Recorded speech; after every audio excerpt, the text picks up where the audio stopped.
नमस्ते दोस्तों। आज हम बायोलॉजी की दुनिया में जाएंगे और देखेंगे कि स्पर्म सेल्स कैसे बनते हैं। तैयार हो जाइए स्पर्मेटोजेनेसिस के क्रैश कोर्स के लिए। सबसे पहले स्पर्मेटोजेनेसिस होता क्या है? स्पर्मेटोजेनेसिस वह प्रक्रिया है जिसके द्वारा मेल रिप्रोडक्टिव सिस्टम में स्पर्म सेल्स का निर्माण होता है। यह टेस्टिस में होता है, खासकर सेमिनिफेरस ट्यूब्यूल्स नामक छोटी नलिकाओं में। यह सब स्टेम सेल्स से शुरू होता है, जिन्हें स्पर्मेटोगोनिया कहा जाता है।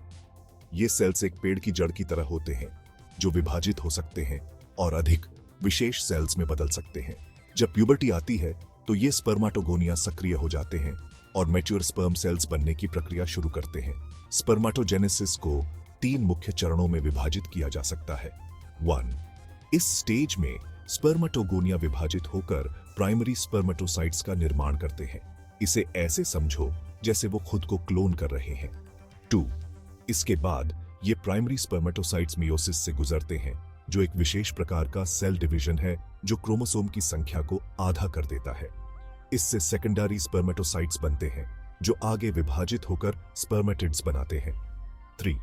अंत में स्पर्मेटिड्स स्पर्मियोजेनेसिस नामक प्रक्रिया के माध्यम से मैच्योर स्पर्म सेल्स या स्पर्मेटोजोआ में बदल जाते हैं।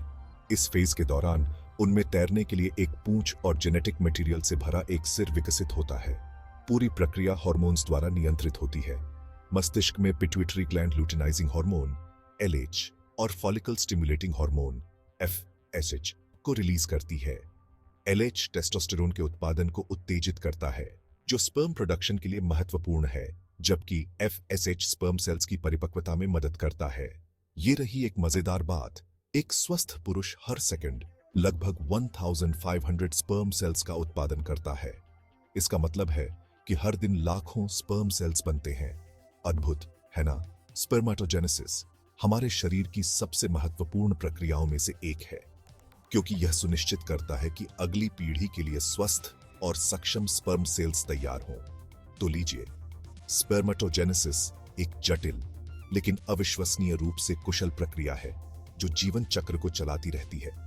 अगली बार जब आप सोचें कि जीवन कैसे शुरू होता है, तो आप इसे संभव बनाने वाले छोटे नायकों के बारे में थोड़ा और जानेंगे। देखने के लिए धन्यवाद। लाइक, सब्सक्राइब करना ना भूलें और अपने सवाल नीचे कमेंट में छोड़ें। अगली बार मिलते हैं।